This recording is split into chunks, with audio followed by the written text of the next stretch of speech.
Entre la vie et les mots, présenté par Yacine Ouassine. Entre la vie et les mots, sur Campus Grenoble 90.8.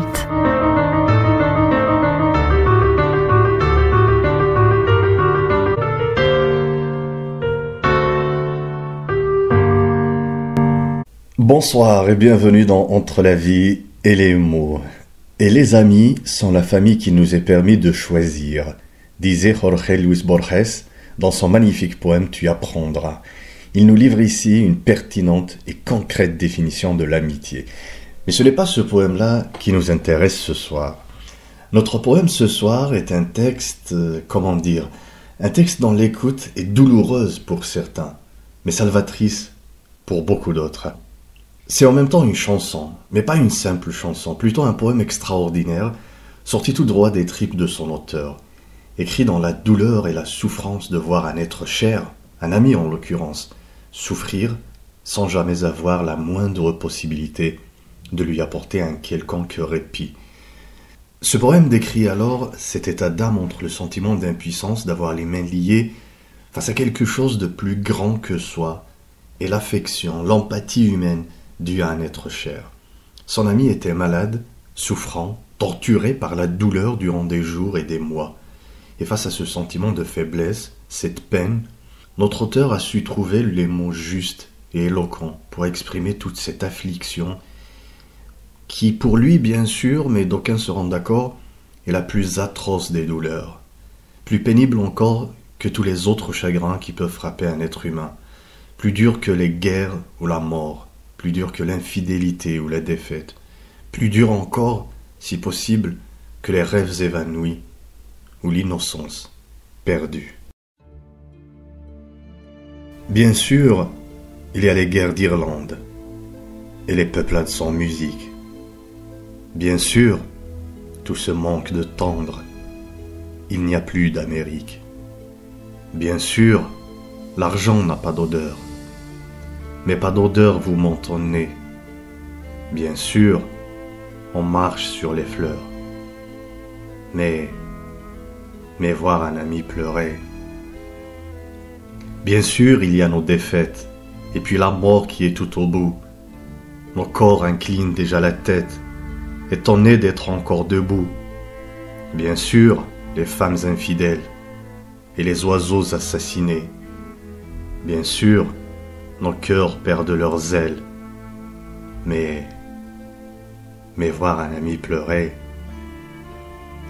Bien sûr, ces villes épuisées, par ces enfants de 50 ans, notre impuissance à les aider, et nos amours qui ont mal aux dents.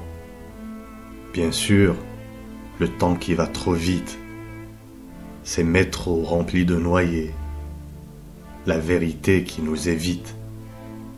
Mais voir un ami pleurer. Bien sûr, nos miroirs sont intègres. Ni le courage d'être juif, ni l'élégance d'être nègre. On se croit mèche, on n'est que suif. Et tous ces hommes qui sont nos frères, tellement qu'on n'est plus étonné que par amour ils nous lacèrent. Mais voir un ami pleurer. Voir un ami pleurer, signé Jacques Brel, un merveilleux texte et une magnifique chanson sortie en 1977 dans l'album Les Marquises. Jacques Brel dresse dans ce titre un portrait du monde à ce moment-là, un monde sombre, une vision un petit peu pessimiste on va dire, mais qui correspond quand même à une certaine réalité, qui nous rappelle d'ailleurs une autre réalité de notre époque. Dès le début du poème, Brel place le décor, celui des guerres. Bien sûr, il y a les guerres d'Irlande, dit-il. Une partie du monde, à ce moment-là, s'entretue dans des guerres pour la religion. Et les peuplades sans musique. Les peuples sont devenus des peuplades, car ils ont tourné le dos à la musique, à son harmonie, à la paix et l'amour dont elle s'accompagne. Et il n'y a plus d'Amérique. Le rêve américain n'est plus, évanoui, avec d'autres rêves encore, sans lesquels la vie serait pénible. Bien sûr, on marche sur les fleurs, on écrase la beauté, on la méprise, on piétine l'innocence. Et nos amours qui ont mal aux dents, tous ces amours pourris que beaucoup traînent toute leur vie, comme les dents qui nous font mal. ces métros remplis de noyés, tous ces gens submergés, engloutis, perdus, essayant de survivre plutôt que de vivre, ne relevant la tête que pour bien replonger au fin fond de l'océan qu'est devenu leur quotidien. Ce monde-là est désordonné, il fait mal, il est dur à vivre. Mais voir un ami pleurer, eh oui, pour Brel, il y a pire que tout ça, car la détresse d'un ami souffrant est encore plus dure à supporter que tout cela réuni. Emporté par la maladie, Jacques Brel n'a pas eu le temps de la chanter sur scène, mais la chanson a été reprise par de nombreux artistes dont Garou et Lara Fabian. Ce texte me fait penser à une autre chanson de Jacques Brel, du même album d'ailleurs, Les Marquises, son dernier album. Un texte où il rend également hommage à Georges Pasquier, son ami et secrétaire, décédé quelques années plus tôt.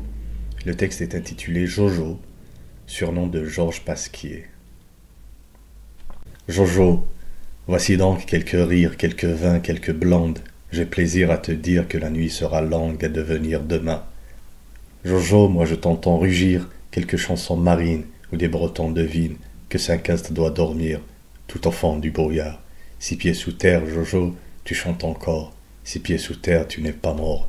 Jojo, ce soir, comme chaque soir, nous refaisons nos guerres. Tu reprends Saint-Nazaire, je refais l'Olympia, au fond du cimetière. Jojo, nous parlons en silence d'une jeunesse vieille. Nous savons tous les deux que le monde sommeille par manque d'imprudence. 6 pieds sous terre, Jojo, tu espères encore. 6 pieds sous terre, tu n'es pas mort. Jojo, tu me donnes en riant des nouvelles d'en bas. Je te dis mon rocon, oh bien plus con que toi. Jojo, tu sais le nom des fleurs, tu vois que mes mains tremblent, et je te sais qui pleure pour noyer de pudeur mes pauvres lieux communs. 6 pieds sous terre, Jojo, tu frères encore. 6 pieds sous terre, tu n'es pas mort. Jojo, je te quitte au matin pour de vagues besognes, parmi quelques ivrognes des amputés du cœur qui ont trop ouvert la main. Jojo, je ne rentre plus nulle part, je m'habille de nos rêves, orphelin jusqu'aux lèvres, mais heureux de savoir que je te viens déjà. 6 pieds sous terre, Jojo, tu n'es pas mort. 6 pieds sous terre, Jojo, je t'aime encore. Jojo, très beau texte dédié à Georges Pasquier, chanson parue dans Les Marquises, le dernier album de Jacques Brel. Jacques Brel, c'est 23 ans de carrière bien remplie, 14 albums entre 54 et 77, plus de 20 films entre acteurs, compositeurs et réalisateurs, des dizaines de prix et de distinctions, des centaines de concerts où il ne se contentait pas de chanter, mais surtout de jouer, d'interpréter, d'incarner ses chansons. 3 ans après sa mort, un bel hommage lui sera rendu dans un très beau texte qui sera chanté par une diva internationale. Je vous en dis pas plus, j'y reviendrai en détail dans les prochains numéros. Bien sûr, c'est la fin d'Entre la vie et les mots pour ce soir. Merci de m'avoir suivi.